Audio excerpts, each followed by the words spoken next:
It's Tuesday morning, and we've a full lineup for you today. Here's what's coming up.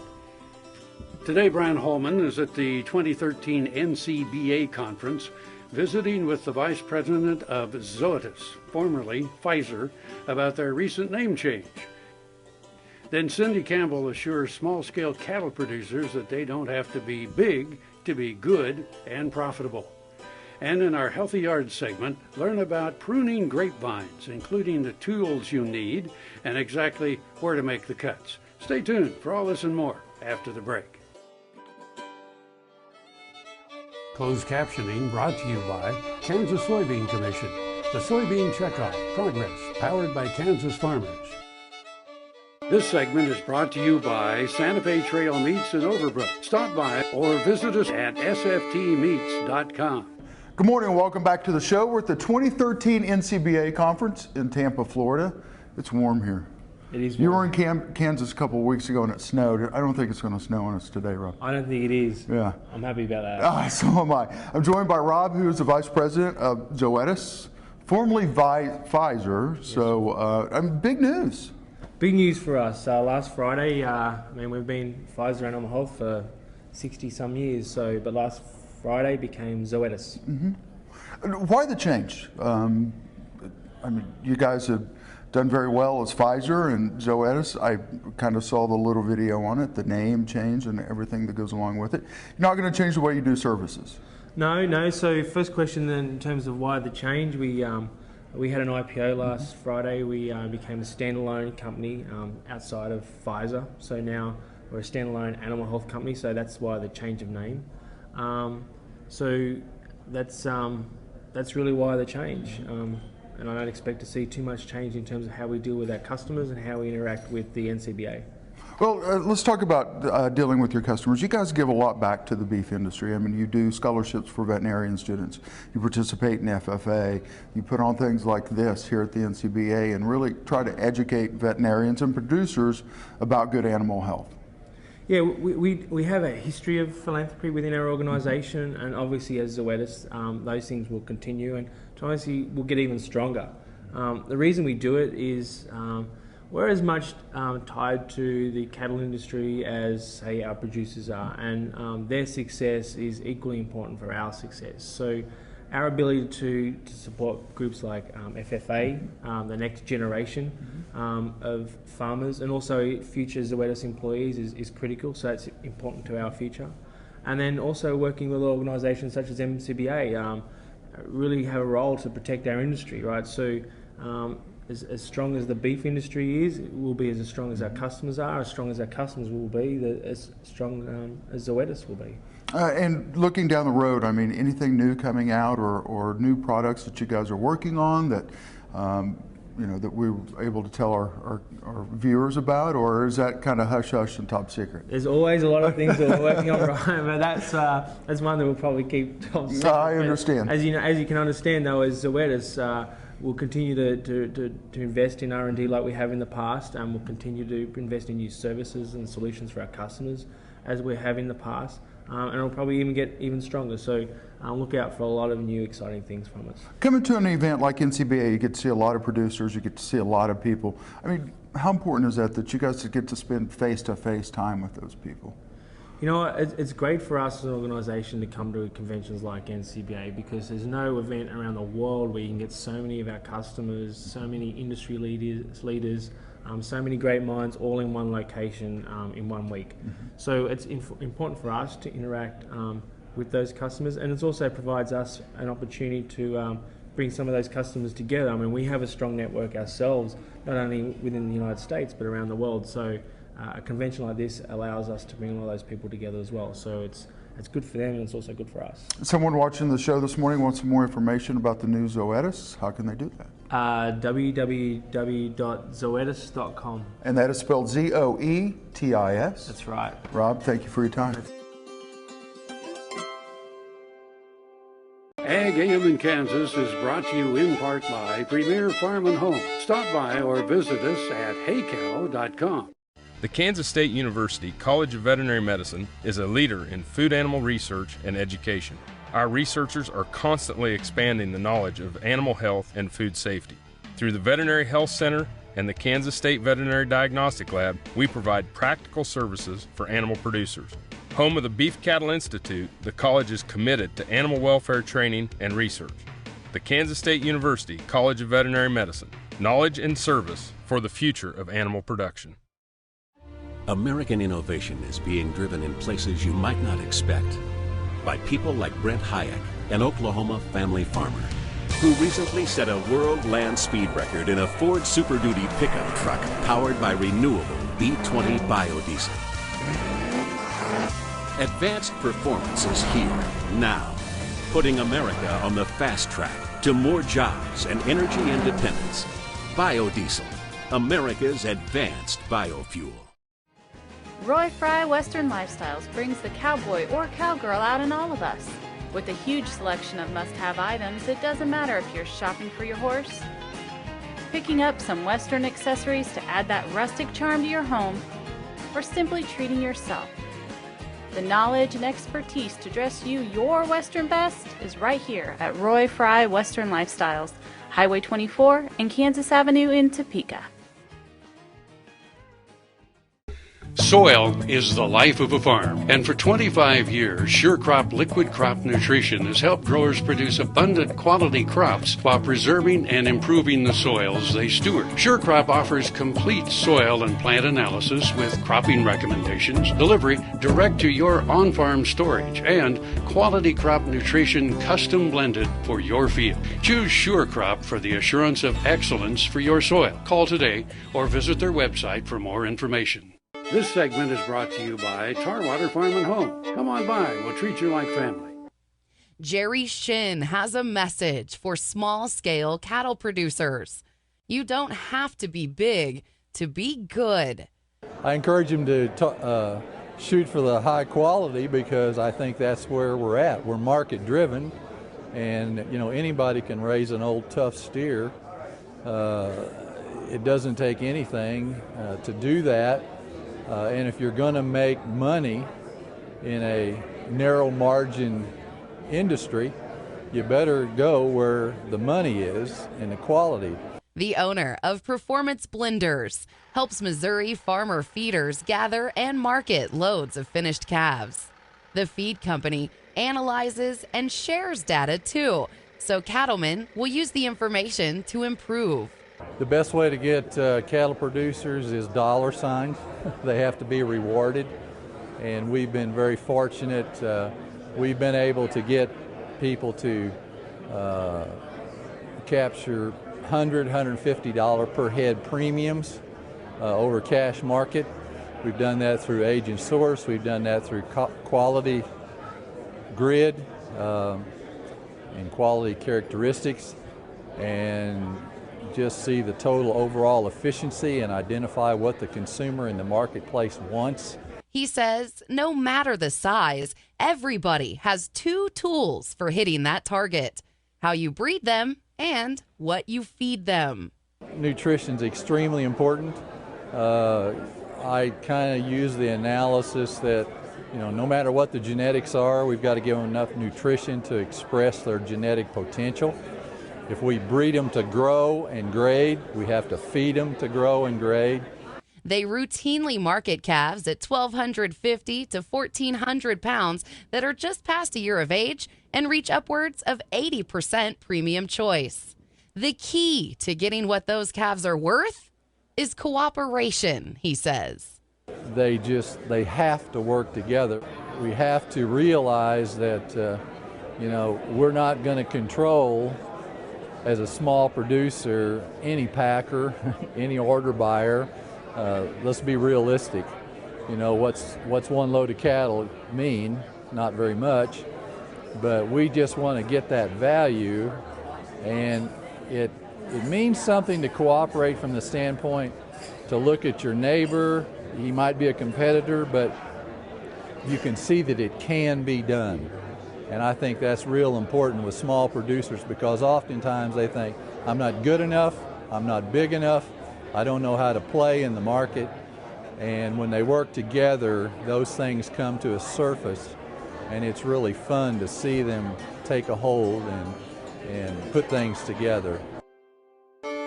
Ag AM in Kansas is brought to you in part by the Kansas Soybean Commission.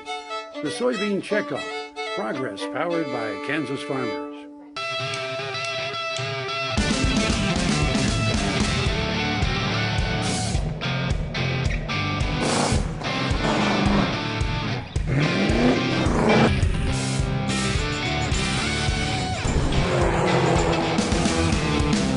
This is the fast track to more jobs and America's energy independence.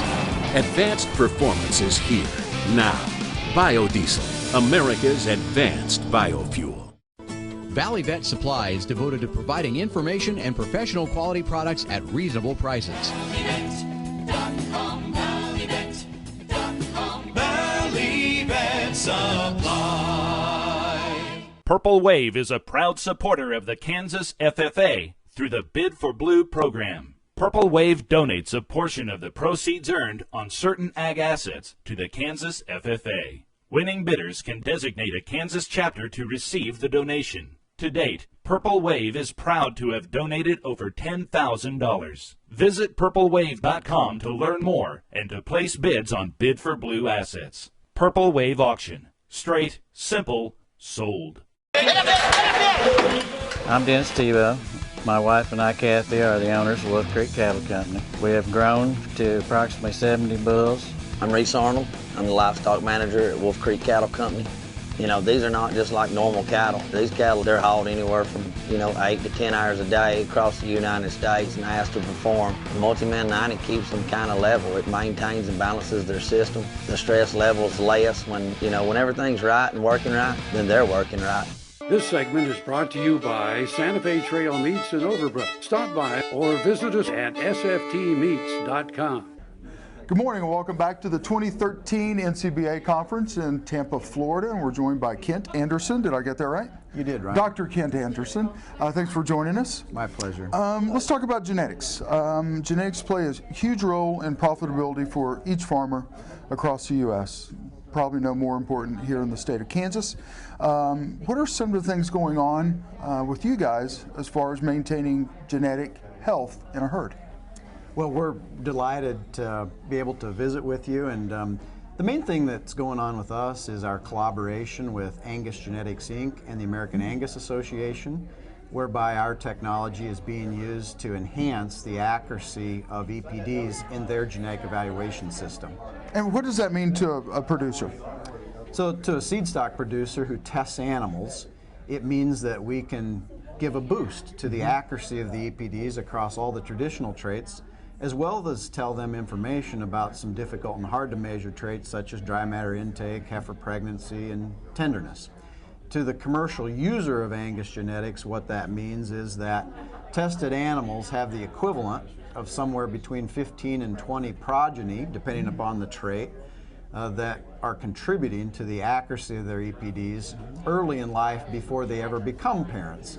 So they can more accurately identify the heifer bulls, or the bulls that they're going to keep daughters from, or bulls for feedlot performance and carcass merit. And it just takes a lot of the risk out of bull buying and or heifer selection. You know, the Angus Association does a fantastic job of marketing the breed itself. You look at certified Angus beef and some of the other things that they do. Was this a natural fit for them and you guys to kind of come together? It was, and downstream from our high-density 50K that contributes to the GE EPDs, we're also delighted to work with Certified Angus Beef as a distributor of our GeneMax product that is targeted to commercial users of Angus genetics. Tell us a little bit more about that. GeneMax does several things. It predicts genetic merit for feedlot gain and for marbling, and expresses that in a score that ranks animals for combined genetic merit for gain and grade. Beyond that, again, thanks to our partner at Angus Genetics Inc., if the bulls that produced tested animals have been 50K tested, we're able to assign the specific sire that produced the GeneMax tested animal. So if you test, say, a set of replacement heifers that are commercial Angus with the GeneMax product, and the sires that produced them were tested on 50K, we can tell you which sire produced which heifer, and Right. you can pick the heifers that are out of sire strong in the maternal traits. And how long will that gene pool last? Can it go on forever, or you're just going to have to reintroduce new genes into that pool? Well, populations are dynamic, and you're right. They change over time as we select animals for different traits.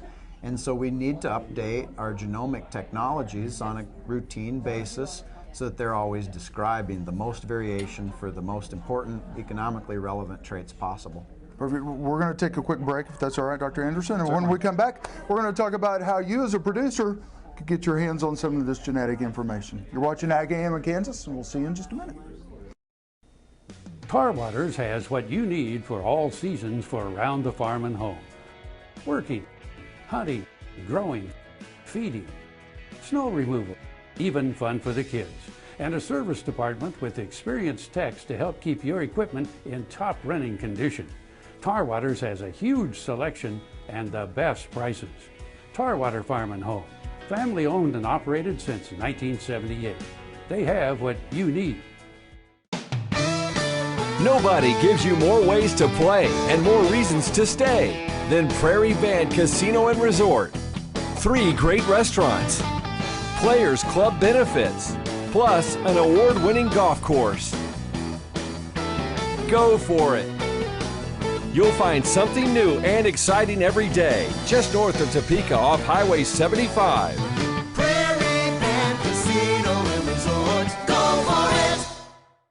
The Kansas State University College of Veterinary Medicine is a leader in food animal research and education.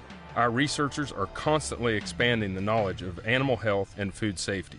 Through the Veterinary Health Center and the Kansas State Veterinary Diagnostic Lab, we provide practical services for animal producers. Home of the Beef Cattle Institute, the college is committed to animal welfare training and research. The Kansas State University College of Veterinary Medicine, knowledge and service for the future of animal production. This segment is brought to you by the Kansas Association of Wheat Growers and the Kansas Wheat Commission. Together, we are Kansas Wheat. Thank you for staying with us, Dr. Anderson. Thank you for staying with us. Can just any producer use this, or I mean, does it cost a lot of money to get into this type of thing, or is this just something that a producer can go, I really want to start improving my genetics now, and this is how I'm going to start? Well, let's talk a little bit about both the seed stock Angus producer and then the commercial user of Angus genetics. We're delighted in that effective December 1 of last year, the price of the high density 50K was lowered to $75. And then shortly thereafter, during early January, we put a new calibration of the product into the market that describes more variation than ever before. So there's been a really nice 1-2 punch that has greatly enhanced the value for the seed stock user.